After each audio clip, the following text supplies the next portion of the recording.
안녕하십니까, 자대입니다. 지난번에 예고 드렸던 바와 같이 오늘은 상품 리스팅하는 방법과 소싱하는 방법에 대해서 이야기해 보도록 하겠습니다. 많은 유튜버들 그리고 유료 강의 그리고 서 실장님께 들었던 내용들이 저의 생각이 가미된 상태로 만들어진 정보들입니다. 듣고 계시는 많은 정보들이 자기 것으로 만들어져야만 이게 가치가 된다는 것을 명심하시고 실행에 옮기시기 바랍니다. 나는 할 수 있고 할 것이라는 자기 암시를 걸시고 다같이 화이팅 해봅시다.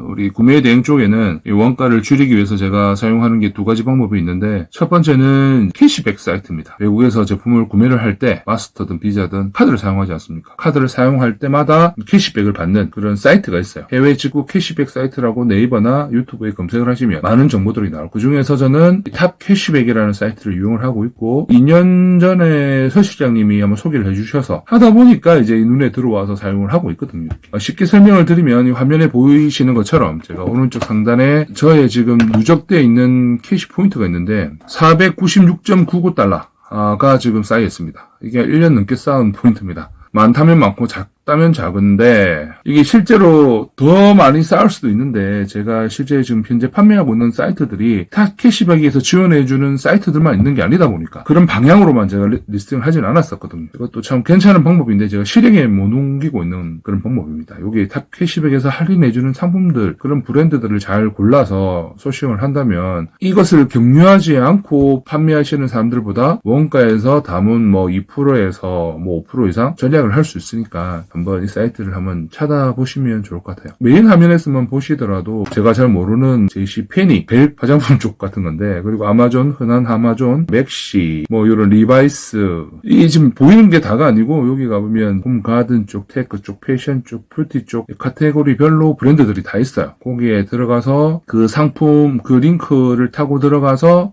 우리가 캐시백을 환불받는 건데, 간단하게 설명드리면 아마존을 예를 들어볼게요. 아마존에서 리스팅을 했다. 근데 이 아마존은 혜택을 정상적으로 주지는 않습니다. 우리가 생각하는 여러 가지 상품들을 다 혜택을 주지는 않아요. 여기 보면 아마존 브랜드들, 아마존 디바이스, 아마존 홈 시큐리티, 스마트 홈 디바이스 같은 이런 제품들만 7%, 8% 이렇게 할인을 준다고 되어 있거든요. 이런 링크를 타고 들어가서, 안 들어가도 되지만 내가 그냥 아마존에 들어가서 해도 되고, 이렇게 링크를 타고 들어가서 해도 되고, 여기 아마존 디바이스에 해당하는 제품을 하나 삽니다. 장바구니에 이 넣어놓은 상태로 탑캐시백에 들어가서 다시 아마존에 접속해서 결제를 한다든지, 아니면 탑캐시백에서 아마존으로 일단 바로 들어가서 내가 장바구니에 넣어놨던 상품을 구매를 하게 되면 바로 돈을 쌓이지 않아요. 한 달인가? 지나면 대기 상태에 있던 캐시들이 사용 가능한 캐시로 전환이 됩니다. 디테일한 것들은 찾아보세요. 시간이 지나면 이 포인트들이 내가 사용할 수 있는 포인트로 전환이 된다는 거. 이 포인트가 페이팔로 나의 계정에 다시 돈을 옮길 수가 있고, 페이팔에 있는 돈을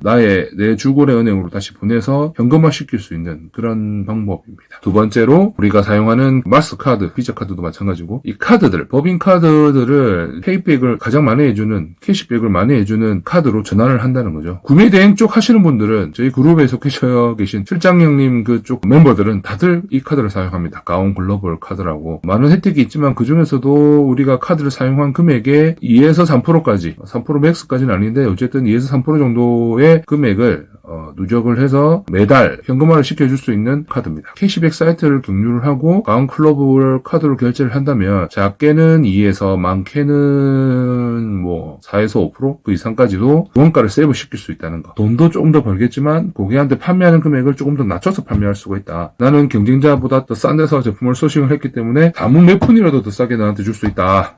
감이 안 오신다면 다시 한번 더 저한테 메일로 한번 문의를 주시고 한번 연결해 보십시오. 다음은 사입에 대한 이야기를 해볼 건데요. 사입은 대부분 중국산 제품들을 사입을 해오고, 국산 제품들도 물론 사입을 하고 있습니다. 많이 들어보셨던 하이리스크 하이리턴, 투자한 돈만큼 그 배로 더 이상도 벌 수 있는 방법이 사입 방법이니까, 일반적으로 제가 기억하기로는 마진이 40에서 70%까지는 무난하게 잡힌다고 봅니다. 저희들도 충분히 사입해왔던 제품이고, 올해 초까지 많이 팔았어요. 의류거든요. 몇백 불 팔았던 제품인데 지금은 이런저런 이유로 안 하고 있어요. 하고는 있는데 안 나가고 있어요. 남아있는 제품들도 잘 나가는 사이즈들은 없고 그런 상태라서 한 19,000원, 20,000원 이렇게 팔았는데 원가가 6,000원 정도였어요. 처음에는. 지금은 더 싸게 팔고 있는데 이렇게 마진이 많이 남는 방식입니다. 사입 방식은 아무리 작게 투자를 하려고 해도 우리가 MOQ를 미니멈 오더 퀀티티인가?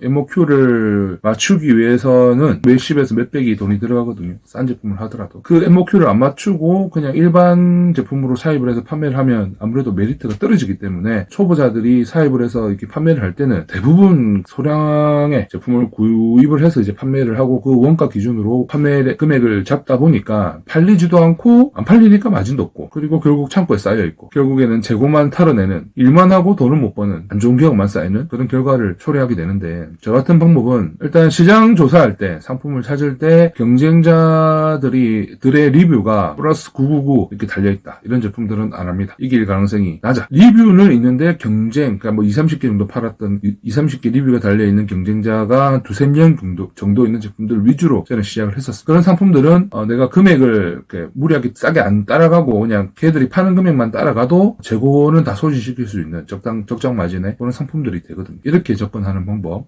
원가 기준은 무조건 MOQ 기준으로 하는 겁니다. 사입을 할 때. 그러니까 내가 사오는 실제 원가 기준으로 접근을 하게 되면 경쟁이 안 돼요. 내가 실제는 더 비싸게 사왔지만 원가는 MOQ 최소 구매 그 수량을 맞췄을 때 받는 원가 기준으로 금액을 책정을 하고 판매를 하는 겁니다. 그래가지고 이 실제로 팔리는지 안 팔리는지에 대한 테스트를 해보는 거죠. 소량으로 몇 개 팔렸을 때는 어쩔 수 없이 제가 더 비싸게 와서 팔지만 팔리는 게 반복이 되고 좀 팔리네 싶으면 그때부터 나의 감과 시장의 흐름을 보고 MOQ만큼의 몇십만 원, 몇백만 원을 투자를 해서 제품을 가져와서 판매를 시작하는 방법이죠. 이게 아마 저는 핵심이라고 생각합니다. 기억하십시오. 하이리스크, 하이리턴 사입은 많이 벌 수도 있지만 쪽박찰 수도 있다. 세 번째가 위탁 플러스 사입인데 참 안정적인 방법입니다. 대신 전략이 훨씬 많이 필요하겠죠. 위탁은 소싱처를 찾는 게 핵심인데 소싱처를 찾는 방법은 발품밖에 없어요. 유튜버들 보면 리스트를 공개하겠습니다. 뭐 몇천 개 주겠습니다. 뭐 이렇게 하잖아요. 리스팅을 공개한다는 건 두 가지밖에 없어요. 첫 번째는 자기가 그 상품을 안 팔고 있다든지 있는데 나가 공개함으로써 여러 명이 달라들어서 얻어 걸리더라도 큰 메리트가 없다. 두 번째는 자기가 이미 큰 손이야. 그 제품에 대해서. 그 브랜드에 대해서. 공식화되어 있는 대형 소매상에 아마존이나 이런 대형 소매상에서 구매하는 그 원가로는 나한테 붙어봐야 이길 수가 없다. 내가 리뷰 수가 몇 명이고 원가가 얼마에 내가 팔고 있는데 자기가 멀쩡하고 괜찮은 소싱처를 미쳤다고 그거를 공개를 하겠습니까? 그게 아니면 배대지 쪽에서 물건을 받아서 자기들도 마진을 좀 가져가고 나한테도 좀 할인을 해주고 뭐 이렇게 되는 경우 그것도 나한테만 해줄 경우가 잘 없잖아요. 보통 커뮤니티에서 그런 그 배대지가 형성하고 있는 커뮤니티에서 이렇게 그런 일들이 많이 나타나죠. 쉽게 오픈되는 제품들은 큰 기대를 가지고 접근하는 게 아니에요. 할 거 없을 때 접근하는 거라고 생각하시면 됩니다. 서 실장 형이 이쪽에 관련해서 명언을 한번 하셨죠. 이런 제품들은 용돈벌이용 제품이다. 그 정도입니다. 그죠? 실제 바품을 파셔서 품을 찾아야 되는 겁니다. 위탁 사입 쪽 관련해서 더 궁금한 게 계신 분들은 또 따로 한번 문의를 해주시고 기회가 되면 영상을 한번 더 남겨보겠습니다. 오늘은 여기까지 하겠습니다. 다음에 뵙겠습니다. 바이바이.